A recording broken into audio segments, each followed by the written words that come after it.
yeah, more on that later. I'm Tessa, and I gotta tell you, I went to a taping of After Midnight like last February, so like way at the beginning. Who'd you see? I don't remember. Nick and yes. Oh, then I wouldn't remember either. I was probably completely blacked. I was so scared. You were so good. Oh, that's so nice. The first few months I was like, I don't know what I'm doing. I hope this is okay. That was fantastic, though. It's so much fun. Oh, thank you. It is. It's a really fun show to do. It's just silly. Yeah. You know? What's like the funnest thing you think has happened, or like, funniest thing? How about funniest thing they've cut? Because I remember.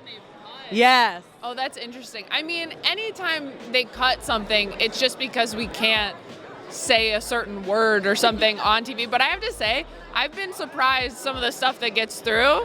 Like, I won't say it here because it's not appropriate, but there are some words that get through and like some subjects that get through that were like, really? They just bleeped part of it and it's fine? Okay, like they've been cooler about more stuff than I thought. How much fun has it been for you doing that show? Because I love tuning in all the time. Oh, that's so nice. I was just like a road dog. Like I was just touring every weekend and I wanted to be part of a team and come to work every day, and this was a group of people I really wanted to work with, and so for me that was like the number one reason I wanted to do it, and it's been like everything I could have hoped for, truly. It's just like a great group of people doing really dumb bits every day. It's so silly and fun. It's so silly, but it's so fun. Exactly, I love it. What was the most important element for you when it came to setting up this world? I would say the most important element for me was authenticity. That I think coming in, me realizing that what I didn't know, which was basically everything. And so I think coming in, I was like, the show lives and dies by its authenticity, that their audience have to believe it. They have to believe it's there. And I think most importantly, the Japanese audience have to believe it.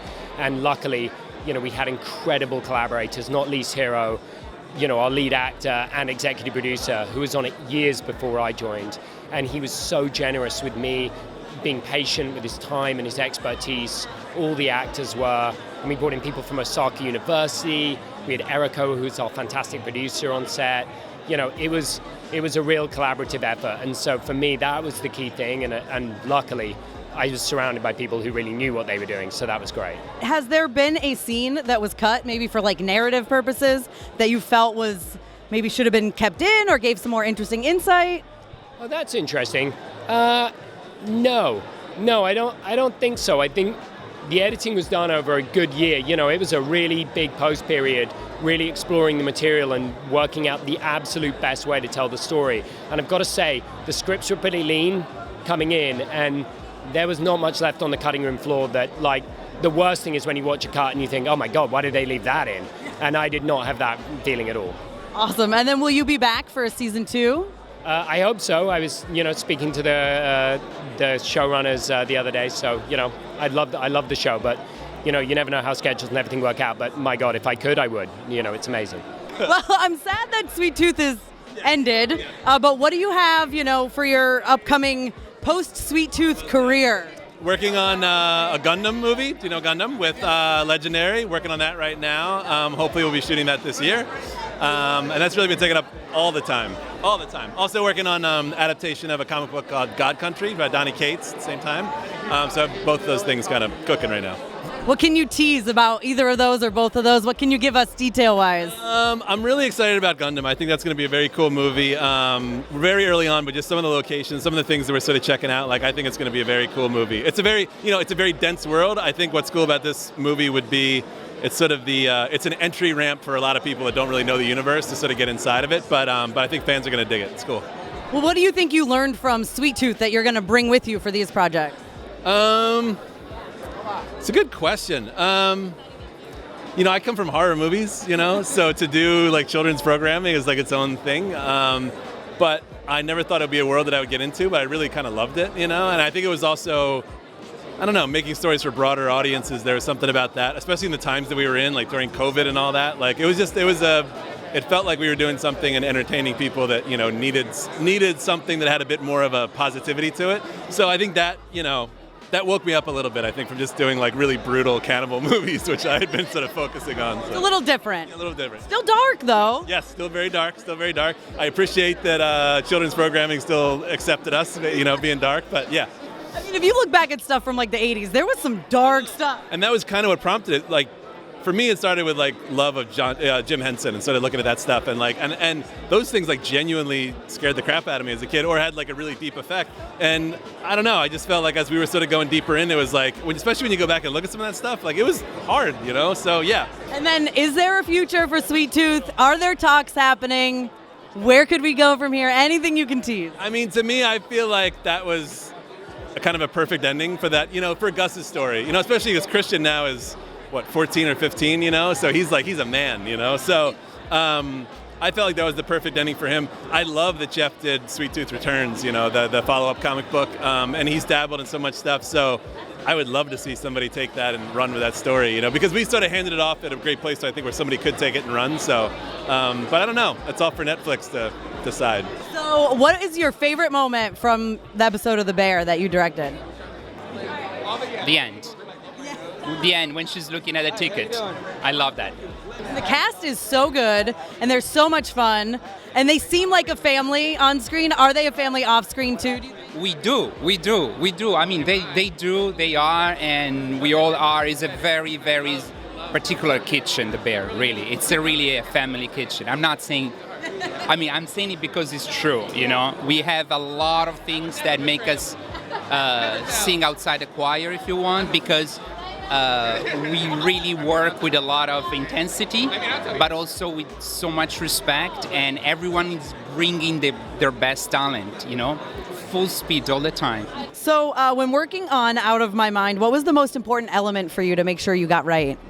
Two things I would say. First is the authenticity of a life lived by somebody who has cerebral palsy and is nonverbal, so that piece. And then the other thing is really portraying the main character, Melody Brooks, as being someone who was not defined by her disability. She's also a person who has hopes, dreams, crushes, you know, sense of humor, all that stuff. So I think those two things were the most important.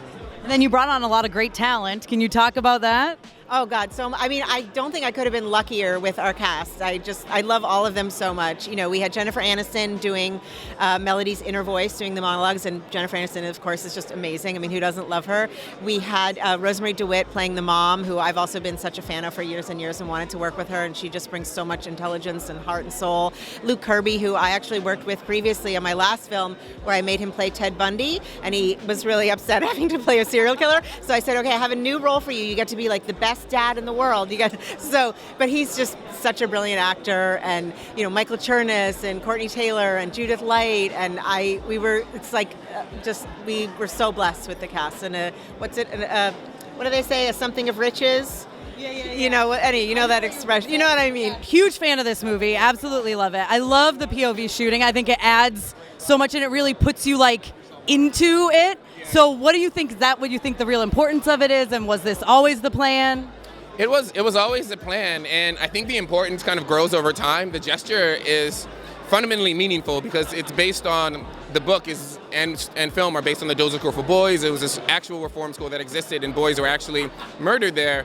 And to give them life, to give them a camera, to like make the camera an organ and see with them is just a gesture that's meaningful. But then you can't predict the way that an audience is going to participate in that, and then we're finding out that all the other ways in which meaning's being made through that process.